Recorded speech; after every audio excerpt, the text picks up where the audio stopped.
ఈరోజు కూర్చోండి అందరూ ప్లీజ్. నూజివీడులో జరుగుతున్న మాదిగల ఆత్మీయ సమావేశానికి సదస్సు వహించిన తమ్ముడు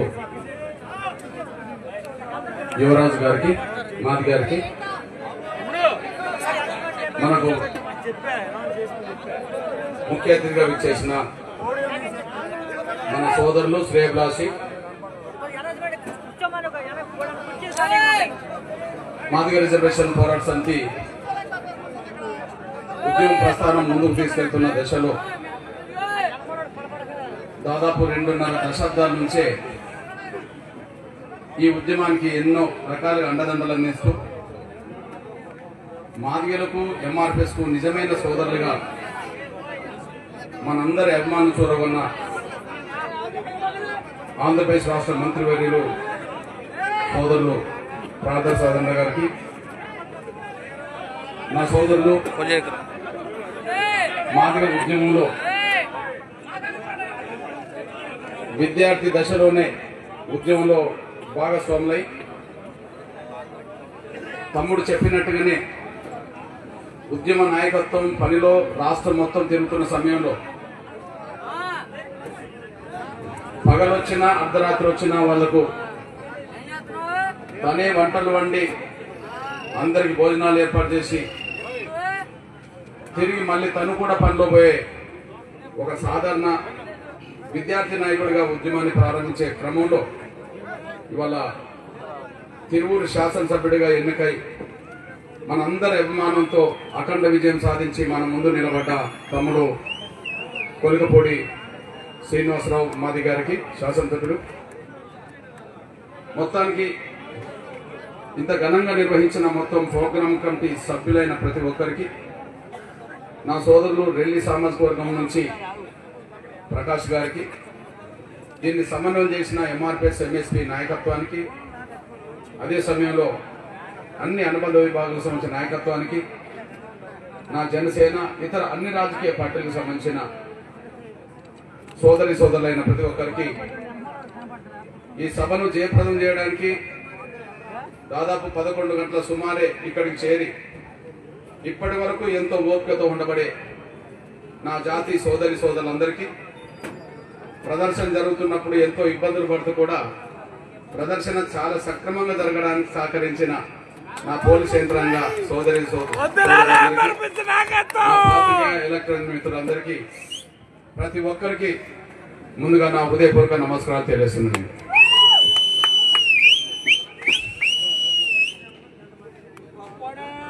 నా జాతి ప్రజలారా, షెడ్యూల్ కులాల రిజర్వేషన్ల వర్గీకరణ కోసం 1994లో మొదలుపెట్టిన మన పోరాటం 2024 నేడు కూడా కొనసాగుతుంది. 94 జూలై 7న మొదలైన మన ఉద్యమం 2024 జూలై 7 దాటిందంటే 30 సంవత్సరాలు దాటింది. ఈ 30 సంవత్సరాలు మాదిగ ఉద్యమం చెక్కు చెదరకుండా నిలబడగలిగింది. ఈ ప్లీజ్ నానా వాళ్ళ కనిపించడం చూడండి మీరు ప్లీజ్.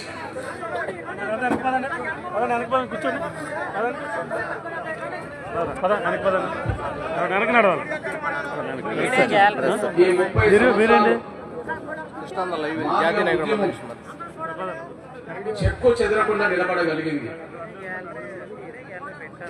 భారతదేశంలో ఎన్నో సామాజిక ఉద్యమాలు వచ్చినాయి.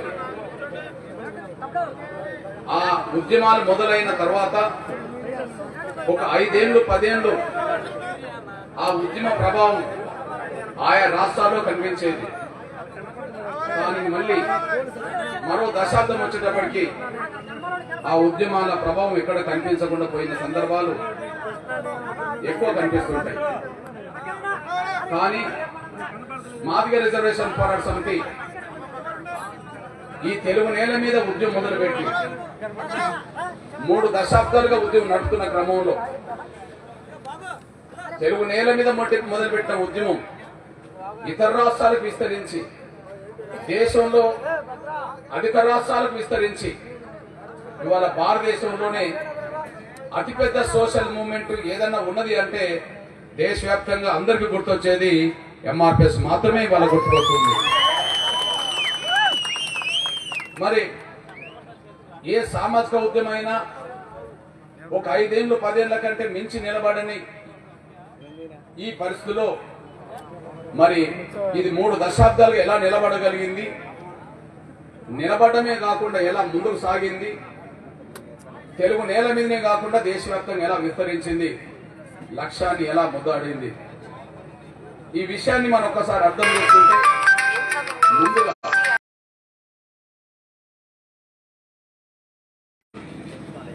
అది జరగడానికి జరిగిన అన్యాయమే. 9 కులాలు ఉండగా అందులో ఉమ్మడి ఆంధ్రప్రదేశ్ లో కూడా తెలంగాణ, ఆంధ్ర, రాయలసీమ ప్రాంతాలు మొత్తం కలిస్తే షెడ్యూల్ కులాల జనాభాలో సింగిల్ క్యాస్ట్ గా మాదిగల జనాభా ఎక్కువ ఉన్నది. అయినప్పటికీ విద్య, ఉద్యోగ, సంక్షేమ, రాజకీయ రంగాల్లో మాదిగలకు రావాల్సిన న్యాయమైన వాటా ఏ రంగంలో దక్కకపోవడం వల్ల అన్ని రంగాల్లో వెనుకబడిపోయినామనే వాస్తవం మాదిగ జాతికి తెలిసిపోయింది. అన్ని రంగాల్లో వెనుకబడిపోయిన మాదిగలకు న్యాయం ఎలా దక్కాలనే విషయం వచ్చినప్పటికే షెడ్యూల్ కులాల వర్గీకరణ, ఏబిసిడి వర్గీకరణ జరిగితేనే మాదిగలకు మిగతా కులాలకు న్యాయం జరుగుతుందని చెప్పి ఒక ఆలోచనతోటే ఆ రోజు ఉద్యమం మొదలైంది. దానికి మరో సాక్ష్యంగా ఈ తెలుగు నేల మీదనే బీసీ రిజర్వేషన్ లో ఏబిసిడి వర్గీకరణ అమలు జరుగుతున్నది.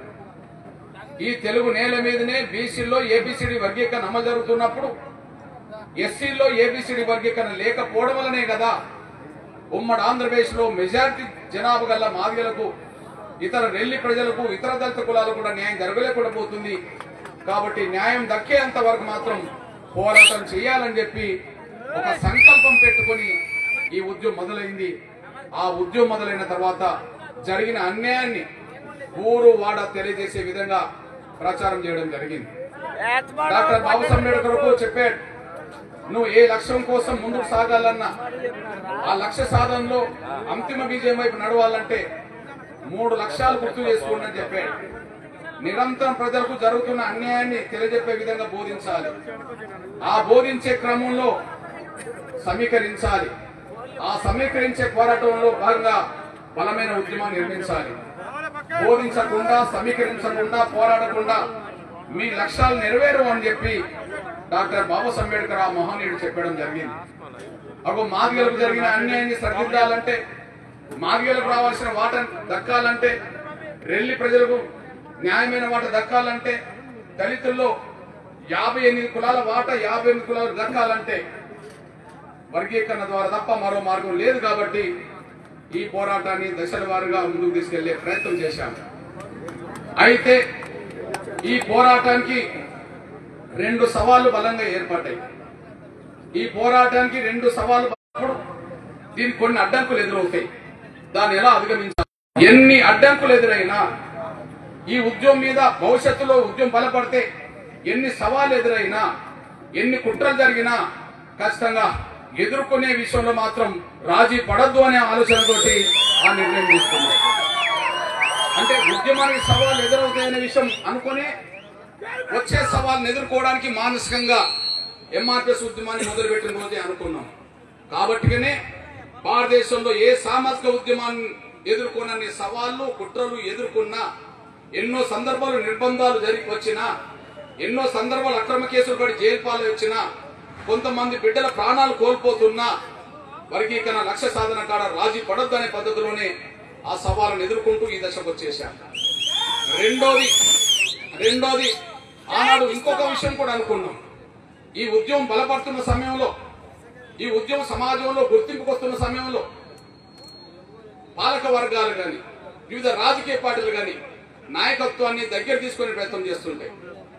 పాలక వర్గాలు గాని పార్టీలు గాని నాయకత్వాన్ని దగ్గర తీసుకొని ప్రయత్నం చేస్తుంటాయి. అది ప్రలోభ పెట్టడానికైనా కావచ్చు, లేదా ఉద్యమాన్ని బలహీనపరచడానికైనా కావచ్చు, దగ్గర తీసుకోవడానికైనా కావచ్చు, దగ్గర తీసుకున్నట్టుగానే చేసి ఉద్యమాన్ని లేకుండా చేయడానికి కూడా కావచ్చు.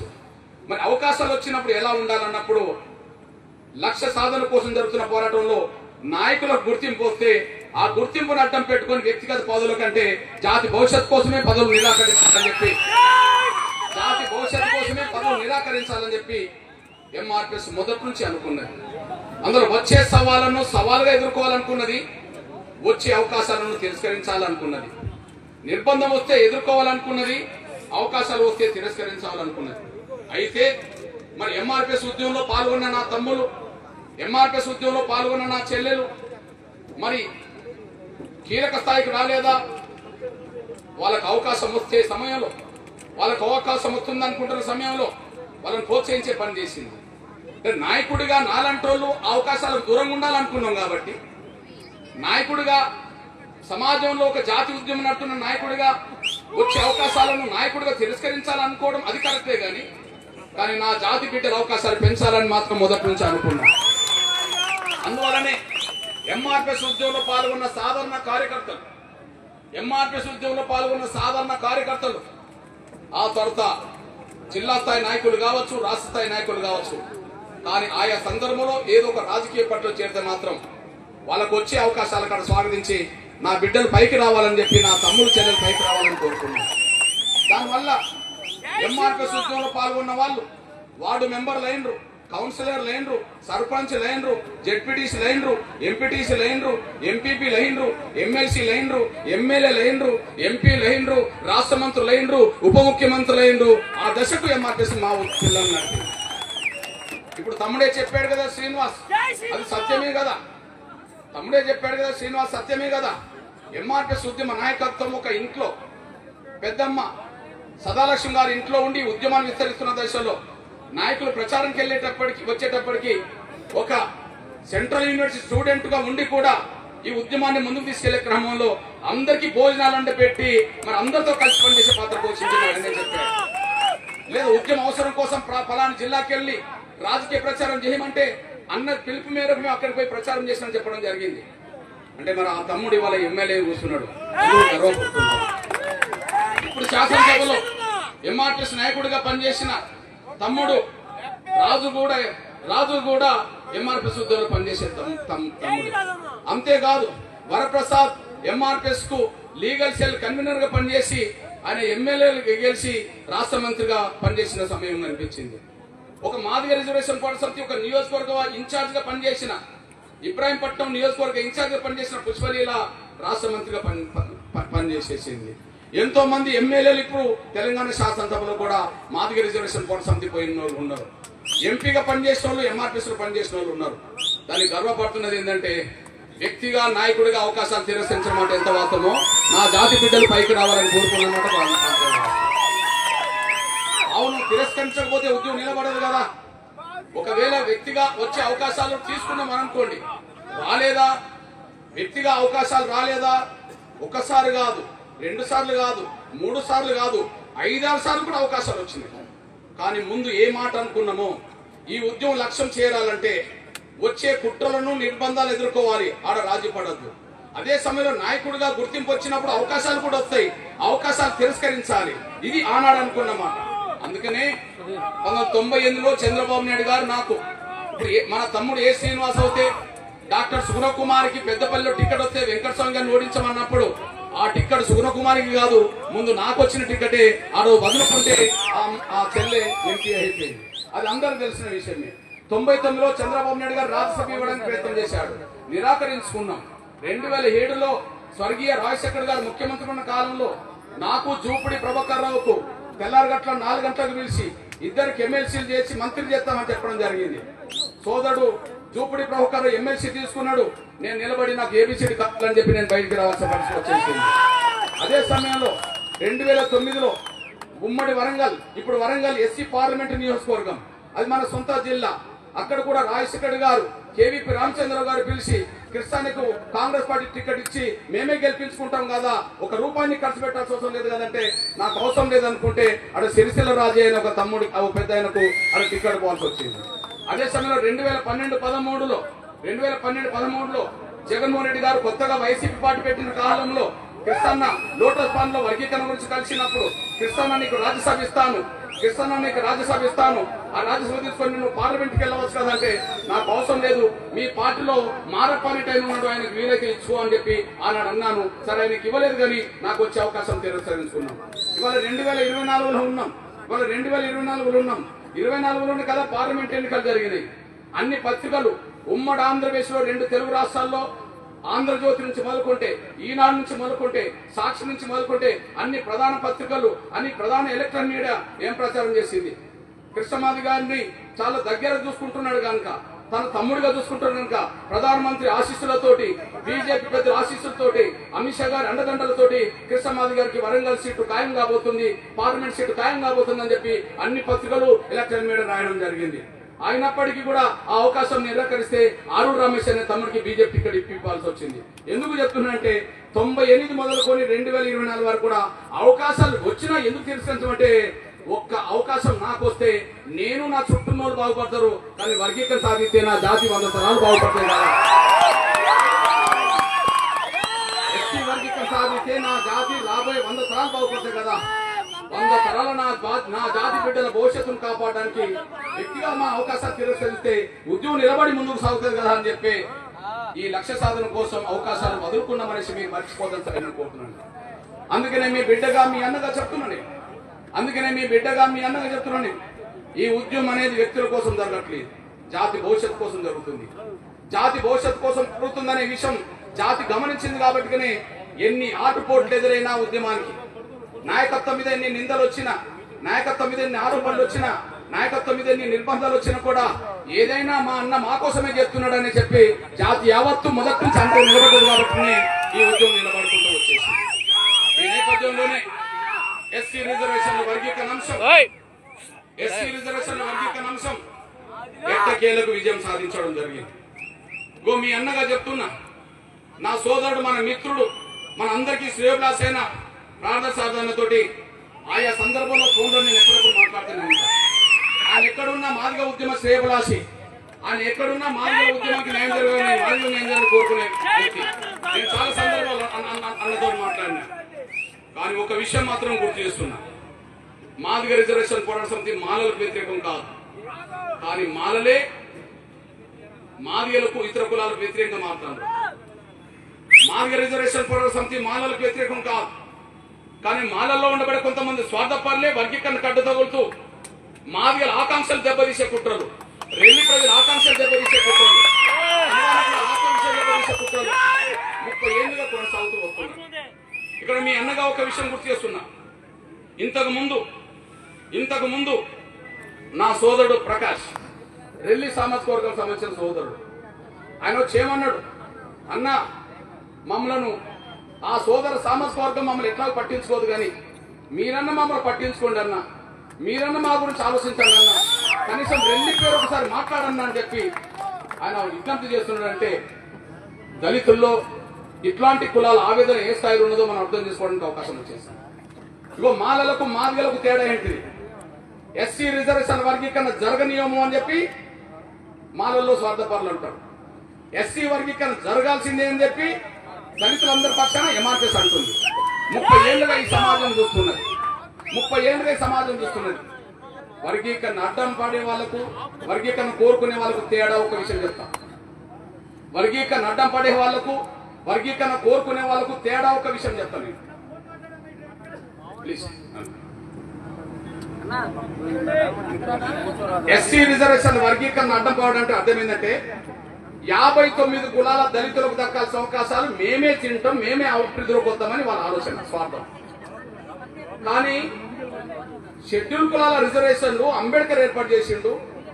అంబేద్కర్ ఏర్పాటు చేసిన రిజర్వేషన్లు ఒక కులం కోసం కాదు, అందరి కోసం ఏర్పాటు చేసిండు.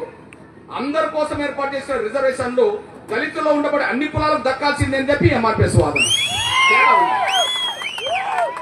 మళ్ళీ చెప్తున్నా, అంబేద్కర్ సాధించిన రిజర్వేషన్లు 59 కులాలకు అయినప్పటికీ మేమే తింటామని చెప్పి వాళ్ళ ఆలోచన. కాబట్టి మేము వర్గీకరణ జరగనీయము అంటాం. కానీ దళితుల్లో ఉండబడే 59 కులాల్లో 58 కులాలకు అన్యాయం జరుగుతుంది కాబట్టి ప్రతి కులానికి న్యాయం జరగాలని ఎంఆర్పీఎస్ ఆలోచన. తేడా ఉన్నది. అంటే మాదిగ రిజర్వేషన్ పోరాట సమితి పోరాటం చేసేది మాదిగల కోసమే కాదు, దళిత మొత్తం వర్గాలందరి కోసం చేస్తున్నాం. కానీ అడ్డం పడేది ఎవరి కోసం?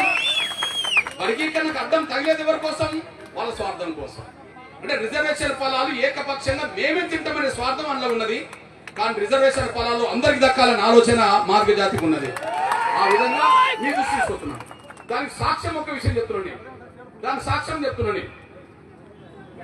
94లో ఉద్యమం మొదలుపెట్టిన తర్వాత ప్రకాశం జిల్లాలో మొదలైన ఉద్యమం రాష్ట్రం ఉమ్మడి రాష్ట్రం విస్తరించిన తర్వాత మొట్టమొదటి సభ 1996 మార్చి 2 హైదరాబాద్ లో జరిగిన తర్వాత మళ్ళా ఉద్యమం ముందుకెళ్తున్న దశలో మార్చి 25వ తారీఖు నాడు చంద్రబాబు నాయుడు గారిని మళ్ళీ పిలిపించి ఒక హామీ పొందిన తర్వాత సెప్టెంబర్ 2వ తారీఖు నాడు హైదరాబాద్ నగరాన్ని దిగ్బంధం చేసిన రోజు జస్టిస్ రామచంద్రరాజు కమిషన్ పడ్డది.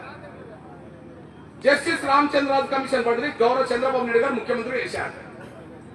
రామచంద్రరాజు కమిషన్ వర్గీకరణకు అనుకూలంగా సిఫార్సు ఇచ్చే ముందు, ఎస్సీ వర్గీకరణకు అనుకూలంగా సిఫార్సు ఇచ్చే ముందు నన్ను పిలిపించుకొని మాట్లాడింది.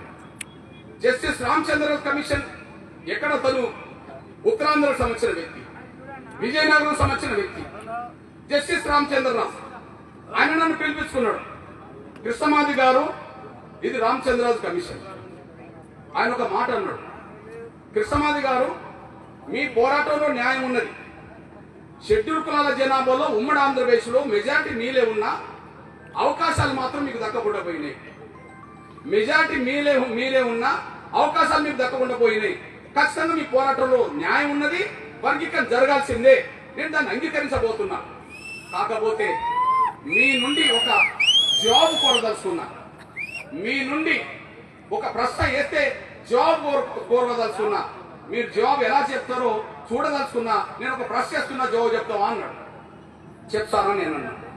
ఇగో మీతో పోల్చుకుంటే మాలలు బాగా అభివృద్ధిలోకి వచ్చినమాట నిజమే. మీతో పోల్చుకుంటే అన్ని రంగాల్లో మాలలు అభివృద్ధిలోకి వచ్చినమాట నిజమే. కానీ వాళ్ళ తర్వాత ఎంతో కొంత అవకాశాలు మీరు కూడా పొందుతున్నారు. మీ జనాభా దగ్గర పొందట్లేదు, ఆ విషయం వాస్తవమే.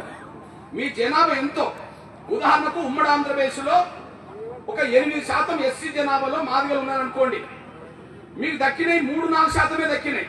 అంటే ఇంకా మీకు రావాల్సింది 4-5% రావాల్సిందే.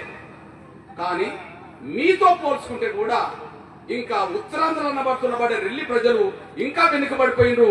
వాళ్ళకు రాజకీయ ప్రాతినిధ్యం లేదు, వాళ్ళకు విద్యా అవకాశాలు లేవు, వాళ్ళకు ఉద్యోగ అవకాశాలు లేవు, వాళ్ళకు సంక్షేమ పథకాలు అందట్లేవు. వచ్చే అవకాశాలన్నీ 100% మాలలు అందుకుంటుంటే అరకొర అవకాశాలు మాత్రం మీకు కూడా దక్కుతున్నాయి. కానీ అసలే అందుకోలేని వర్గంలో రెల్లి ప్రజలు ఉన్నారు. వాళ్ళని ఏం చేయమంటావు అని అడిగింది. ఇది అంటే మాల మహానాడుకు మార్గదర్శకులకు తేడా చెప్తున్నాయి. ఇది ఇప్పటి సమస్య కాదు. 96లో వేసిన రామచంద్ర కమిషన్ రిపోర్ట్ మీ దగ్గర నేను తీసుకొచ్చాను. ఆ విధంగా ఆయన అన్నాడు, మాలలతో పోల్చుకుంటే మాదిగలకు అన్యాయం జరుగుతున్నమాట నిజమే, కానీ మీతో పోల్చుకుంటే ఇంకా రెల్లి ప్రజలకు ఇంకా అన్యాయం జరుగుతున్నమాట వాస్తవమే కదా.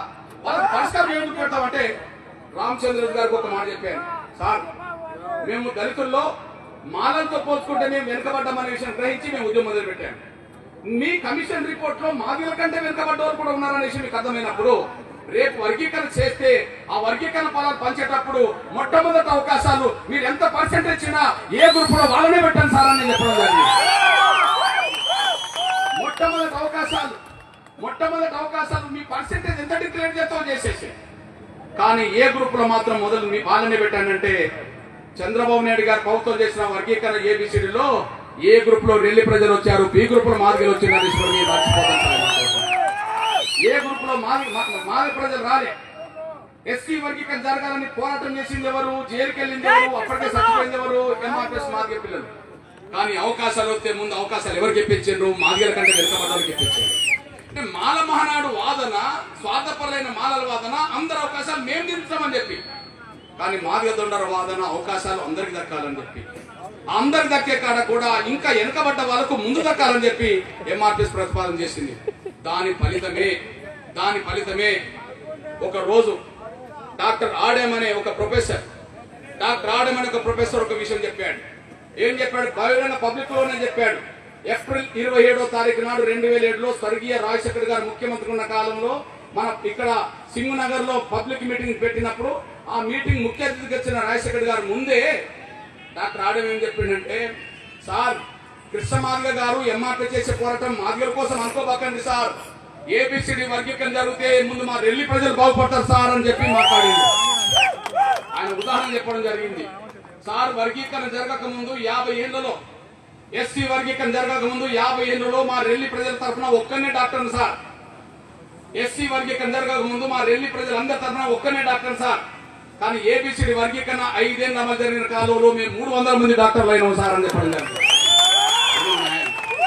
ఒక డాక్టర్ లెక్కే ఒక డాక్టర్ చెప్పిండు, మా ఇంట్లో ఒక ఉద్యోగం పొందిందని చెప్పి ఇప్పుడు మా ప్రకాష్ సోదరుడు కూడా చెప్పడం జరిగింది. అంటే అర్థం ఏంటిది? మాదిగల వాదన మానవత్వంతో కూడుకున్నది, మానవ వాదన స్వార్థంతో కూడుకున్నది. మాదిగల వాదన సోదరత్వంతో కూడుకున్నది, మానవ వాదన స్వార్థంతో కూడుకున్నది. ఆ స్వార్థాన్ని ఎప్పుడు ఇంకా పెంచుకుంటూ పోతే అది మాదిగల మధ్యలో ఇతర కులాల మధ్యలో గ్యాప్ పెరగడం దాటితే తప్ప సోదరత్వాన్ని చాటానికి దారిదని కూడా మీరు మర్చిపోతాను సార్ అనుకుంటున్నాను.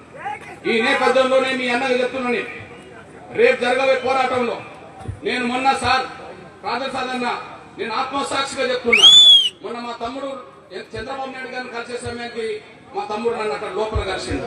నేను లోపలికి పోయి మాట్లాడినా. నాతో పాటు 10 మంది ఎంఆర్పీఎస్ నాయకులు ఉన్నారు. ఆ 10 మంది నాయకులు నేను ఒక విషయం చెప్పాను గౌరవ చంద్రబాబు నాయుడు గారితో, సార్ మాలా మాదిగల నుంచి ఎమ్మెల్యేలు ఉన్నారు సార్, మాలా మాదిగల నుంచి ఎంపీలు ఉన్నారు సార్, కానీ మా రెల్లి వాళ్ళకు ఒక ఎమ్మెల్యే కూడా లేదు సార్, కనీసం ఒక ఎమ్మెల్సీ నీకు సార్ అని చెప్పి నేను అందరి ముందు దాదాపు 12 మంది 13 మంది ఎంఆర్పీఎస్ నేతల ముందు మా రెల్లి ప్రజలకు ఒక ఎమ్మెల్సీ ఇవ్వండి సార్ అని చెప్పి నేను అక్కడ రిక్వెస్ట్ చేశాను. అందరి ముందే రిక్వెస్ట్ చేయడం జరిగింది. అంటే మా వాదన మాదిగలొక్కలే బాగుపడడం కాదు, మాదిగల కంటే వెనుకబడ్డ వాళ్ళు కూడా పైకి రావాలని చెప్పి మాదిగల వాదన ఉన్నది. మానవత్వవాదం. ఈ నేపథ్యంలోనే మాదిగ రిజర్వేషన్ పోరాట సమితి ఇవాళ ఒక లక్ష్యాన్ని చేరింది. ఇవాళ మీరందరూ చూస్తున్నారు, ఇప్పటికీ 3 సార్లు విజయం సాధించాం. నా సోదరులారా, ఇప్పటికీ 3 సార్లు విజయం సాధించాం.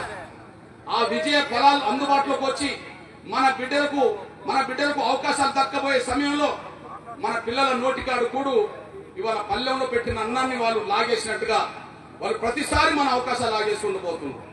అందుకు ఒక విషయం చెప్తున్నా, నేను మాదిగ రిజర్వేషన్ పోరాట సమితి 30 ఏళ్ళు ఎందుకు పోరాటం చేయాలా? మాదిగ రిజర్వేషన్ పోరాట సమితి 30 ఏళ్ళు ఎందుకు పోరాటం చేయాలా? నిరంతరం అడ్డు తగ్గుతుండడం వల్ల పోరాటం చేయాల్సి వస్తాను. అడ్డు తగిలే వాళ్లకు పలుకుబడి ఉన్నది, పోరాటం చేసే వాళ్లకు పలుకుబడి లేదు. అడ్డు తగిలే వాళ్లకు పలుకుబడి ఉన్నది, పోరాటం చేసే వాళ్లకు పలుకుబడి లేదు. సాక్ష్యం ఏంటిది? మీ అన్నగా చెప్తున్నాను, ఉద్యోగ రంగంలో మెజార్టీ ఎవరుంటారో వాళ్ళే ఉంటారు. రాజకీయ రంగంలో మెజార్టీ ఎవరుంటారో వాళ్ళే ఉంటారు. ఆర్థిక రంగంలో ఎక్కువ బాగుపడ్డది ఎవరుంటారో అవతల వైపే ఉంటారు. ఉన్నత ఉద్యోగ వర్గంగా మేధా వర్గం ఎవరుంటారో వాళ్ళే ఉంటారు. ఎటు చూసినా వాళ్ళే ఉంటారు. అంటే అడ్డుపడేట వాళ్ళు ఎవరు? అన్ని రంగాల్లో బలపడ్డ వాళ్ళు ఏ రంగంలో బలపడని మాదిగలను అడ్డుకునే ప్రయత్నం చేస్తున్నారు. ఇట్లాంటి పరిస్థితిలోనే మీ బిడ్డగా ఆయా సందర్భంలో రాజకీయ పార్టీలతో మిత్రత్వం చేయాల్సి వచ్చింది. ఇప్పుడు మీరు అర్థం చేసుకోవాలి, ఒకనాడు టీడీపీకి మద్దతు ఇవ్వాల్సి వచ్చింది, మళ్ళా మొన్న టీడీపీకి మద్దతు ఇవ్వాల్సి వచ్చింది, మధ్యలో కాంగ్రెస్ కు మద్దతు ఇవ్వాల్సి వచ్చింది, ఈ మధ్యలో బీజేపీ మద్దతు ఇవ్వాల్సి వచ్చింది. కారణం ఏంటి? మళ్ళీ అర్థం చేసుకోండి. ఈ 30 ఏళ్ల పోరాటంలో టీడీపీకి చాలా సందర్భాల్లో మద్దతు ఇచ్చాం గౌరవ చంద్రబాబు నాయుడు గారి నమ్మకంతో. కొన్ని సందర్భాల్లో వర్గీకరణ చేపిస్తామంటే రాజశేఖర్ కాలం నుంచి కూడా మద్దతు ఇచ్చుకుంటూ వచ్చేసాం. మొన్న గౌరవ నరేంద్ర మోడీ గారు ఇచ్చిన హామీ మేరకు బీజేపీ కూడా మద్దతు ఇచ్చేసాం. నిన్న టీడీపీ కూడా మద్దతు ఇచ్చాం. ఎందుకు?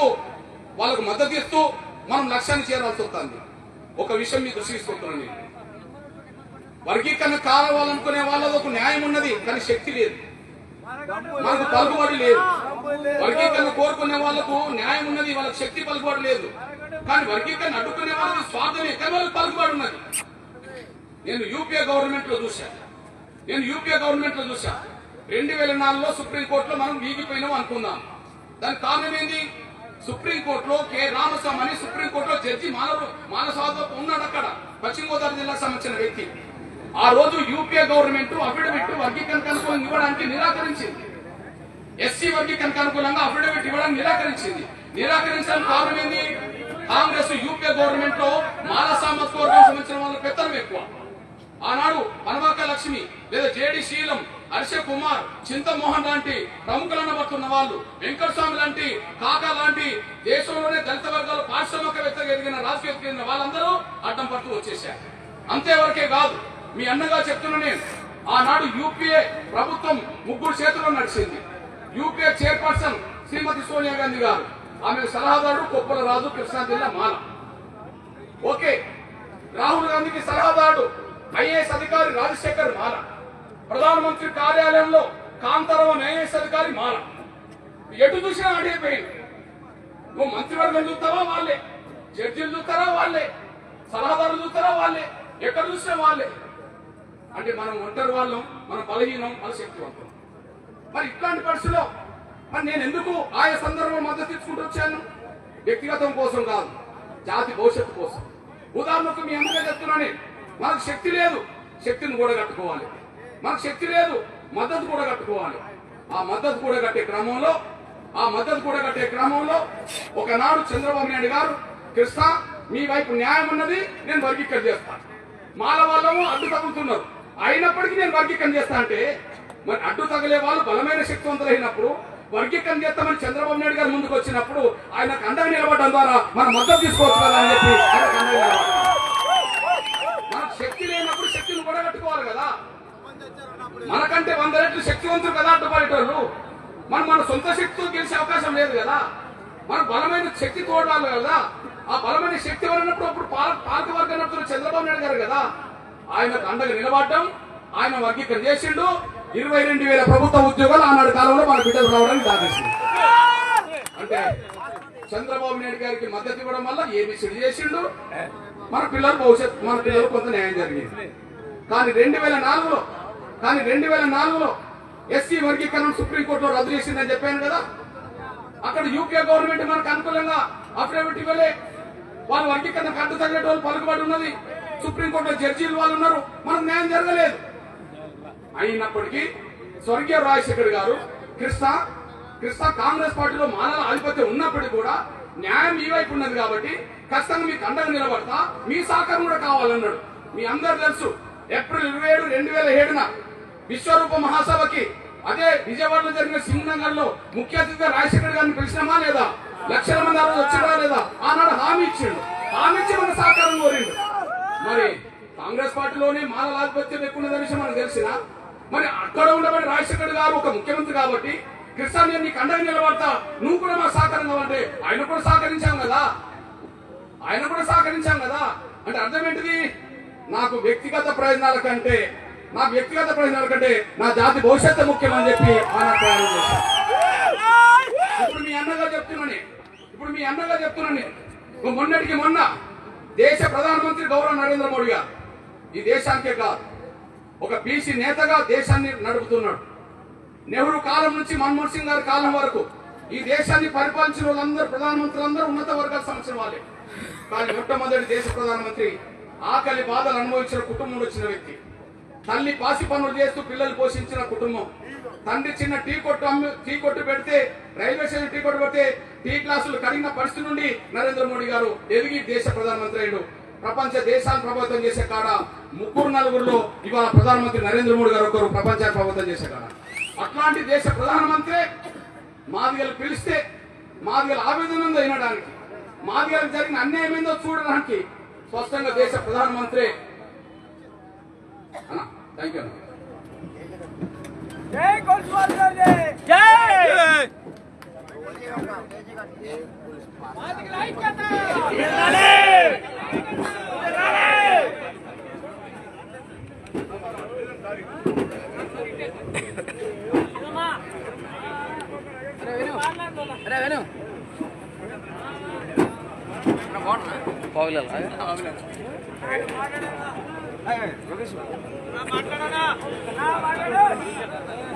ప్లీజ్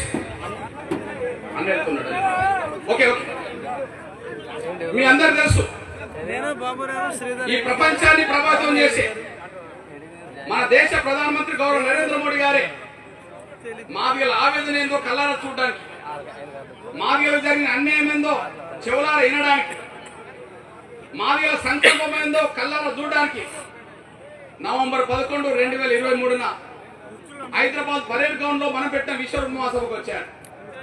ఓకే, మన ఆవేదన విన్నాడు, మన సంకల్ప బలాన్ని చూశాడు, మనకు జరిగిన అన్యాయం ఏందో తెలుసుకున్నాడు. ఆ సమయంలో ఒక హామీ ఇచ్చిండు, కృష్ణ కష్టంగా నువ్వు ఒక చిన్న తమ్ముడివి, నాకు కష్టంగా నువ్వు చేసే పోరాటం 30 ఏళ్ళు నడుస్తున్నది, 30 ఏళ్ళుగా నువ్వు ఒక్కడి నడుపుతున్నావు కదా, ఇక ముందు నుంచి నేను కూడా ఉద్యమంలో ఒక నాయకుడిగా కార్యకర్తగా నేను పనిచేస్తాను, ఒక దేశ ప్రధానమంత్రి మీకు న్యాయం చేసే దిశగా సుప్రీంకోర్టులో కేసు విచారణలో పెండింగ్ ఉన్నది కాబట్టి త్వరగా విచారణ జరిగేలాగా చేస్తాం, రాజ్యాంగ ధర్మాసనం త్వరగా ఏర్పాటు చేయాలిగా చేస్తాం, అది ముందుకు నడిచే విధంగా అటార్నీ జనరల్ సొలిసిటర్ జనరల్ అప్రమత్తం చేస్తాం. అదే సమయంలో కేంద్ర న్యాయశాఖ మంత్రిని ముందుకు నడిపించే ప్రయత్నం చేస్తాం. దీన్ని ముందుకు తీసుకెళ్లడం కోసం అవసరం అనుకుంటే ఒక కమిటీ ఏర్పాటు చేస్తామని చెప్పి ఆయన కమిటీ ఏర్పాటు చేసి దశల వారుగా ముందుకు నడిపించి ఫిబ్రవరి 6, 7 తేదీల నాటికే సుప్రీంకోర్టులో విచారణ పూర్తి చేసి ఇక్కడికి వచ్చి సుప్రీంకోర్టుకు కేంద్ర ప్రభుత్వం తరఫున ఎస్సీ వర్గీకరణ జరగాల్సిందని చెప్పి నిర్దిష్టంగా సిఫార్సు చేయడం జరిగింది. దాని ఫలితం వల్ల మనం తీర్పు చూసుకోగలిగాం. దాని ఫలితం వల్ల దాన్ని తీర్పు తీసుకోగలిగాం. 2004లో తీర్పు ఎందుకు వ్యతిరేకంగా వచ్చింది నా దగ్గర ఉన్నది కదా. 2004లో ఎస్సీ వర్గీకరణకు ఎందుకు వ్యతిరేకంగా వచ్చింది? ఆనాడు కేంద్రం మనకు సపోర్ట్ లేదు కదా, ఆనాడు కేంద్రం యూపీఏ కాంగ్రెస్ ప్రభుత్వమే కదా. 2004లో యూపీఏ ప్రభుత్వమే కదా, 2004లో యూపీఏ ప్రభుత్వం కదా. ఆనాడు మనం ఓటమి చెందాల్సి వచ్చింది కదా. మరి ఆనాడు ఓటమి చెందాల్సి వచ్చింది కదా 2004లో. మరి 2004లో ఓటమి చెందడానికి కారణం యూపీఏ గవర్నమెంట్ సపోర్ట్ చేయలేదు, కానీ మొన్న మనం గెలవడానికి కారణం గౌరవ నరేంద్ర మోడీ గారి సహకారంతో న్యాయ వ్యవస్థ సుప్రీంకోర్టులో బలంగా వాదించడంతో గౌరవ చంద్రచూడ్ గారు ఇది సత్యమేనని చెప్పి విశ్వసించడంతో మనం గెలవాల్సి వచ్చిందనేసి కూడా మీరు మర్చిపోదని సాయనుకుంటున్నాం. ఇప్పుడు చెప్పండి, అట్లాంటి సమయంలో మరి వర్గీకరణ చేస్తే బిడ్డలు బాగుపడతారు కదా. మరి అట్లాంటి సమయంలో మీ సహకారం కావాలని బీజేపీ పెద్దలు అడిగినప్పుడు నేనేం చేయాలి? మీ సహకారం కావాలని బీజేపీ పెద్దలు అడిగితే నేనేం చేయాలి?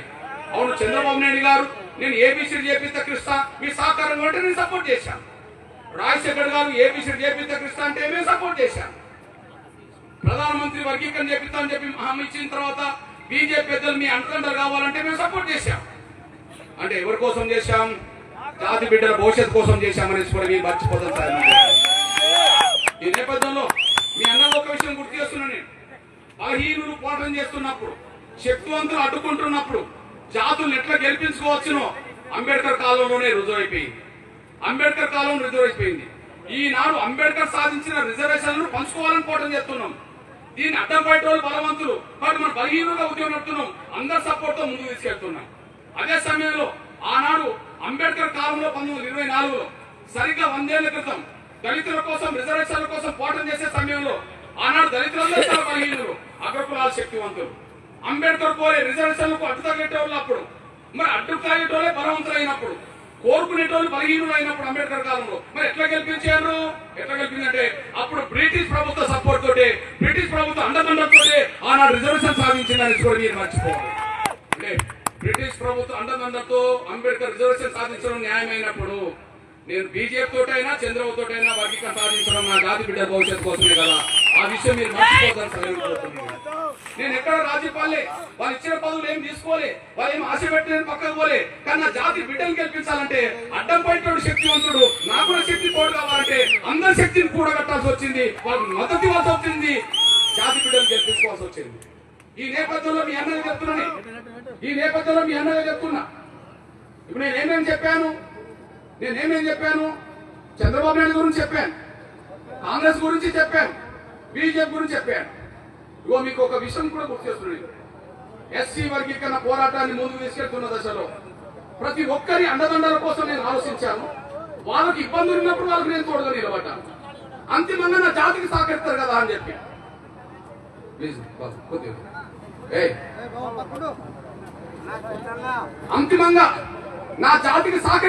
చెప్పి అంతిమంగా నేను వాళ్ళకు తోడు ఉన్నా. ఏది ఏమైనా సరే నా జాతికి శక్తి కూడా కట్టాలన్న ఆలోచనతో నా ప్రయాణం కొనసాగింది నిన్నాను. ఎగ్జాంపుల్, ఇప్పుడు జగన్ రెడ్డి గారు నాకు రాజ్యసభ ఇస్తాడు 2012-13లో, నేను తీసుకోలేదు. కానీ ఆయన కష్టాలు ఇబ్బందులు ఉన్నప్పుడు కూడా నేను అండగా నిలబడ్డా. ఆయన కష్టాలు ఆయన ఇబ్బందులు ఉన్నప్పుడు నేను అండగా నిలబడ్డా. ఎందుకు? ఆయన కష్టాలు ఉన్నప్పుడు నేను అండగా నిలబడితే భవిష్యత్తులో నా జాతి కూడా అండగా నిలబడతాడు కదా అని చెప్పి, అంతే, ఇంకా వేరే కారణం కాదు. ఆయన ఇచ్చింది తీసుకుంటాను కాదు కదా, కానీ ఆయన సహకారం ఉండాలని నేను కోరుకున్నాను నా జాతి కోసం. అందుకు ఉదాహరణకు నేను విజ్ఞప్తి చేస్తున్నాను. ఒకరోజు జగన్ రెడ్డి గారు ఉమ్మడి ఆంధ్రప్రదేశ్ లో తెలంగాణ ఉద్యమం విపరీతంగా జరుగుతున్న రోజుల్లో పార్లమెంట్ లో తెలంగాణ వద్దని చెప్పి చేతులెత్తిన్నాడు. ఆ చేతులెత్తిన కొద్ది రోజులకే తెలంగాణ పర్యటన ఓదార్పు పెట్టుకున్నాడు. అప్పుడు కేసీఆర్, కేటీఆర్, హరీష్ రావు, కోదండరాం వీళ్ళందరూ ప్రకటన చేశారు, నువ్వు పార్లమెంట్ లో తెలంగాణ బిల్లును అడ్డుకుంటానని ప్రకటన చేసి నువ్వు తెలంగాణ ఎట్లా ఓదార్పు యాత్ర చేస్తావు, నేను రానియమని చెప్పి వారు ప్రకటన చేశారు. ఒక ఉద్రిక్త వాతావరణం ఏర్పడ్డది. ఒక అడుగు కూడా ఏమని చెప్పేశారు. అట్లాంటి సమయంలో తెలంగాణ మొత్తం ఉద్రిక్త వాతావరణం. ఆ ఉద్రిక్త వాతావరణంలో అందరూ ఆయనను అడ్డం పడుతుంటే ఒక ఎంఆర్పిఎస్ మాత్రమే జగన్ రాకను స్వాగతిస్తున్నానని చెప్పి నేను స్టేట్మెంట్ ఇచ్చాను నేను. ఎందుకంటే రాజ్యాంగం ప్రకారంగా భారత పౌరులు ఎక్కడైనా తిరగవచ్చు, ఏ భావజాలైనా కలిగి ఉండవచ్చు, ఏ అభిప్రాయమైనా కలిగి ఉండవచ్చు. ప్రజాస్వామ్యంలో అందరికీ ఒకే అభిప్రాయం ఉండకపోవచ్చు, భిన్నాభిప్రాయం ఉండవచ్చు. భిన్నాభిప్రాయం ఉన్నంత మాత్రాన పలానా చోట తిరగద్దని చెప్పడం తప్పవుతుందని చెప్పి నేను ఆయన తెలంగాణకు వ్యతిరేకమని తెలిసిన, ఒకవేళ నేను తెలంగాణ బిడ్డ అనే విషయం కూడా అందరికీ తెలిసిన, నేను జగన్ రాకని మాత్రం నేను ఒక్కనే స్వాగతించిన పేపర్ ప్రకటన సాక్షి పత్రిక మొదటి పేజీ చేసుకున్నది. జగన్ యాత్రను నేను స్వాగతించాను. ఆ వ్యక్తిగతంగా జగన్ శత్రువు అని నేను అంటానా? కాదు, ఆయన కష్టాలు నేను ఉన్నాను నేను చెప్తున్నా. నేను రెండోది, ఆయన ఒక్కరోజు పర్యటన చేస్తే ఆ పర్యటన అందరూ అడ్డం పడ్డారు. నేను ఒక్కరిని స్వాగతించిన మాట నిజమే, కానీ అడ్డం పడ్డ శక్తి ఎక్కువ కదా, వాళ్ళు అడ్డం పడ్డారు. అడ్డం పడ్డప్పుడు తిరిగి ఆయన ఒక్కరోజు తిరగకుండానే వెనుకకు తిరిగి వచ్చేసాడు. అప్పుడు నేను జగన్ యాత్రను అడ్డుకోవడం మూర్ఖత్వం, ఇది మూర్ఖులు చేసే పని అని నేను ప్రకటన చేశాను. ఎవరిని ప్రకటన చేశా? కేసీఆర్ను ఉద్దేశించి, హరీష్ రావును ఉద్దేశించి, కేటీఆర్ను ఉద్దేశించి, తెలంగాణ ఉద్యమానికి నేతృత్వం వహించే కోదండరాంను ఉద్దేశించి ఇది మూర్ఖులు చేసే పని అని చెప్పాను నేను. అంటే జగన్ రెడ్డిని అడ్డుకోవడానికి మూర్ఖత్వంతో ప్రకటన తెలంగాణ బిడ్డగా నేను చేసిందంటే నేను అక్కడ ఎన్ని సవాళ్ళు ఎదుర్కొంటున్నానో మీరు అర్థం చేసుకోవాల్సి విజ్ఞప్తి చేస్తాను నేను. అయినప్పటికీ భవిష్యత్తులో ఇంక అండదండలు నాకు ఉంటాయి కదా, నా జాతికి ఉంటాయని చెప్పి నేను సపోర్ట్ చేశాను. ఇగో ఇది ఉమ్మడి కృష్ణా జిల్లా, ఇంతకు ముందు ఇది ఉమ్మడి కృష్ణా జిల్లా, ఇప్పుడు ఏలూరు జిల్లాకు పోవచ్చు. మీ అందరు తెలుసు, కృష్ణా నది ఒడ్డున, విజయవాడ కృష్ణా నది ఒడ్డున జగన్ రెడ్డి గారు లక్ష దీక్ష చేసిండు, రైతుల కోసం లక్ష దీక్ష చేసిండు. ఇగో మీరు చూడండి, జగన్ రెడ్డి గారికి నేను వచ్చి హైదరాబాద్ నుండి నేను వచ్చి జగన్ రెడ్డి గారికి నేను మద్దతు ఇచ్చిపోయాను. రైతుల కోసం చేసే దీక్షకు నేను మద్దతు ఇచ్చిపోయాను. సాక్షి పత్రిక మొదటి పేజీ చేసుకున్నది. నేను ఎందుకు చేయాల్సి వస్తుంది పని?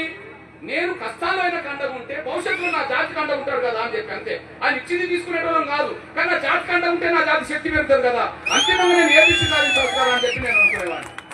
అంతేకాదు, గుంటూరు జిల్లాలో ప్రత్యేక హోదా కోసం దీక్ష చేసిండు. గుంటూరు పట్టణంలో ప్రత్యేక హోదా కోసం దీక్ష చేసిండు. ఇగో చూడండి, ప్రత్యేక హోదా కోసం చేసిన దీక్ష కూడా నేను హైదరాబాద్ నుండి వచ్చి ప్రత్యేక హోదా కోసం దీక్ష కూడా నేను మద్దతు ఇచ్చిపోయాను. ఇది కూడా సాక్షి పత్రికలో మొదటి పేజీ వేసుకున్నాడు. దీంతోటే కాదు, వైసీపీ రాష్ట్ర కమిటీ, వైఎస్ఆర్సీపీ రాష్ట్ర కమిటీ ప్రత్యేక హోదా కోసం బంధుకాలు ఇచ్చింది, రాష్ట్ర బంధుకాలు ఇస్తే నేను హైదరాబాద్ నుండి పోయి ఒంగోలు పట్టణానికి వెళ్లి 1000 మంది కార్యకర్తలతోటి ఒంగోలు బస్టాండ్ సెంటర్ నుంచి కలెక్టర్ కార్యాలయం వరకు ఊరేగింపు తీసుకుంటూ పట్టణం నడిబొట్టు మీద నేను ఊరేగింపు తీసుకొస్తూ లెఫ్ట్ రైట్ కుంటే షాపులన్నీ మూయించుకుంటూ పోయినా, నేను పందులు జయప్రదం చేసుకుంటూ పోయినా. నేను ఎవరిచ్చిన పిలుపు? ఇది వైసీపీ ఇచ్చిన పిలుపు. ప్రత్యేక హోదా అనే డిమాండ్ న్యాయబద్ధమైనప్పుడు, దానికోసం ప్రతిపక్ష పార్టీ ముందుకెళ్తున్నప్పుడు మనం అండదండలు అందిద్దామని చెప్పి ఎంఆర్పిఎస్ ప్రయత్నం చేసింది. ఇప్పుడు మీరు చెప్పండి, ఈ ప్రయత్నం నేను ఎందుకు చేశా?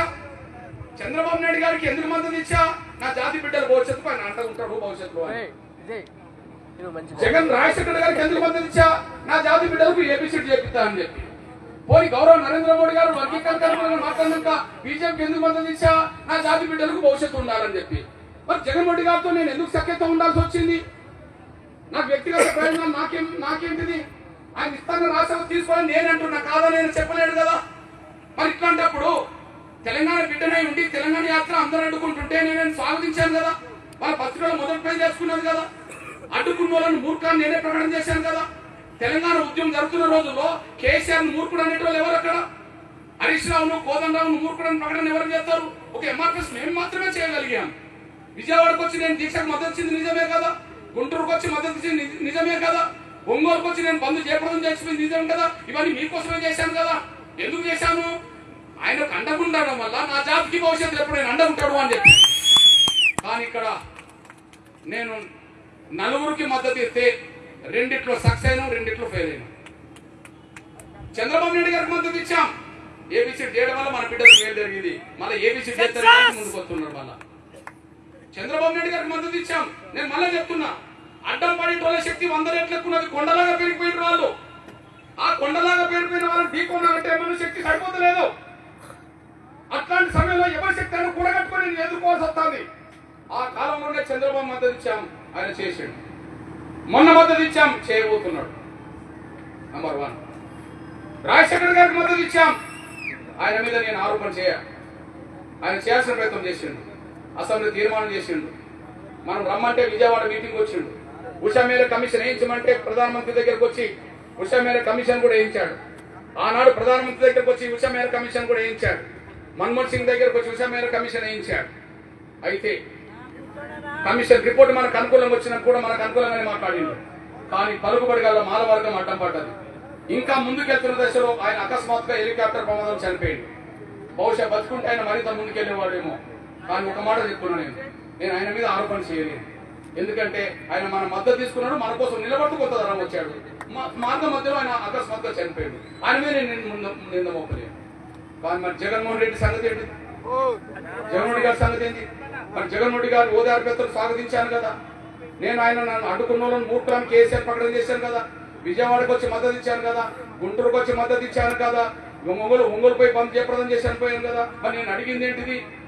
తండ్రి ఎస్సీ వర్గీకరణకు అనుకూలమే కదా, అసెంబ్లీ తీర్మానం చేసిన తనే కదా, విజయవాడ మీటింగ్ వచ్చింది తనే కదా, ఉషా మేర కమిషన్ వేయించడానికి ప్రధానమంత్రి దగ్గరకు వచ్చింది తనే కదా. అన్ని ప్రయత్నాలు తన వంతు అయితే చేశాడు కదా. కాకపోవచ్చు తనమైతే చేశాడు కదా.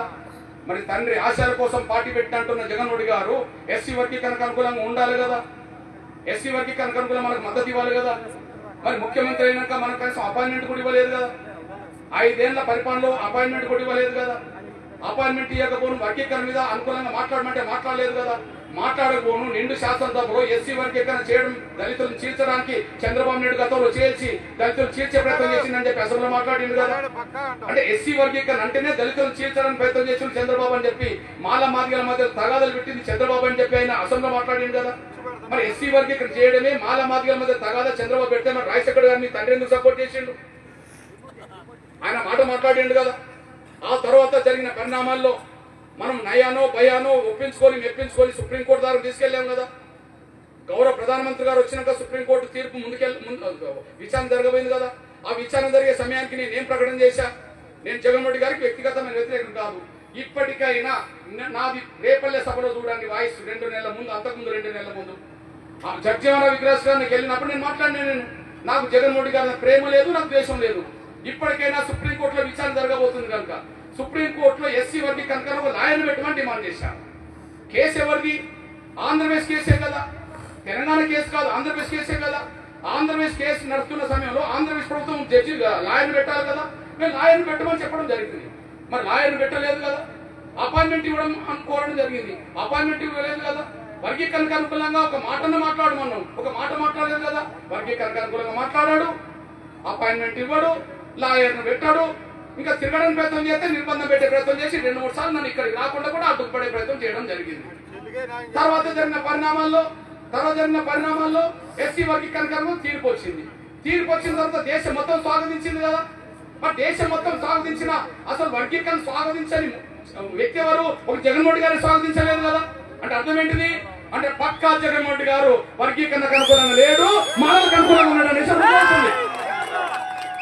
వర్గీకరణకు అనుకూలంగా లేడు, వర్గీకరణ వ్యతిరేకించే మానవులకి అనుకూలంగా రుజువు అవుతుంది. ఇది సాక్ష్యమే కదా. కానీ నా జాతి భవిష్యత్తు కోసం ఆయన కూడా నేను అండగా నిలబడ్డాను కదా అంటున్నాను. నా కోసం నిలబడలే, ఆయన కూడా నేను అండగా నిలబడ్డా. కానీ కష్టకాలంలో ఆయన మనకు అండగా ఉంటాడు అనుకుంటే ఆయన మనకు అండగా లేకపోను వర్గీకరణ వ్యతిరేక శక్తులకే వత్తాసు పలికే విధంగానే ఆయన ఉన్నాడు అనడానికి బలమైన సాక్ష్యాలను కూడా మీరు మర్చిపోదని అనుకుంటున్నాను. ఈ నేపథ్యంలో మీ అన్నది చెప్తున్నాను, నేను ఎప్పుడు ఈ ఉద్యమం ఏ నిర్ణయం తీసుకున్నా, ఎప్పుడు ఏ ప్రయత్నం చేసినా అది జాతి బిడ్డల భవిష్యత్తు కోసం చేసింది. మళ్ళీ చెప్తున్నా, కొండలాగా పెరిగిపోయిన ఆ వాళ్ళను ఢీకొనాలంటే సోదరుల శక్తిని, మన మిత్రుల శక్తిని కూడా కట్టుకోవాల్సి పట్టుకొచ్చింది. ఆ పరిస్థితిలోనే అందరిని కూడా కట్టడం కోసం నేను అందరి దగ్గరికి వెళ్లాల్సి వచ్చింది. నిజమే, నేను ఎక్కడ మెట్టలేదు దిగని మెట్టలేదు అని అందరు తెలుసు కదా. నేను కాళ్ళు పట్టుకునే కాడ కాళ్ళు పట్టుకున్నా కదా, చేతులు పట్టుకునే కాడ చేతులు పట్టుకున్నా కదా. గౌరవ నరేంద్ర మోడీ గారి దగ్గరికి వెళ్ళి కడుపులో తలబెట్టి నేను అడిగాను కదా. అంతకుముందు ప్రధానమంత్రి దగ్గరికి వెళ్ళి నేను చేతులు పట్టుకుని అడిగాను కదా. నా జాతి బిడ్డలను గెలిపించడం కోసం, 100 తరాల బిడ్డలను భవిష్యత్తు ఇవ్వడం కోసం కాళ్ళు పట్టుకునే కాడ కాళ్ళు పట్టుకున్నా, కొట్లాడే కాడ కొట్లాడి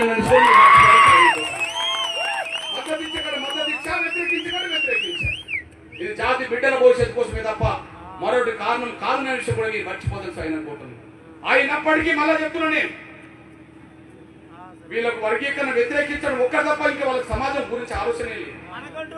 స్వార్థపరులైన వాళ్లకు వర్గీకరణ అడ్డుతలుతామనే మాట తప్ప ఇంకొక ఆలోచన వాళ్ళకు లేదు.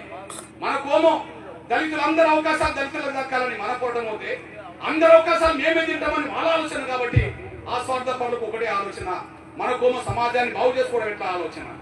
ఈ నేపథ్యంలో మీ అందరూ చెప్తున్నాను, నేను 97లో వర్గీకరణ సాధిస్తే 97లోనే అడ్డుకున్నారు.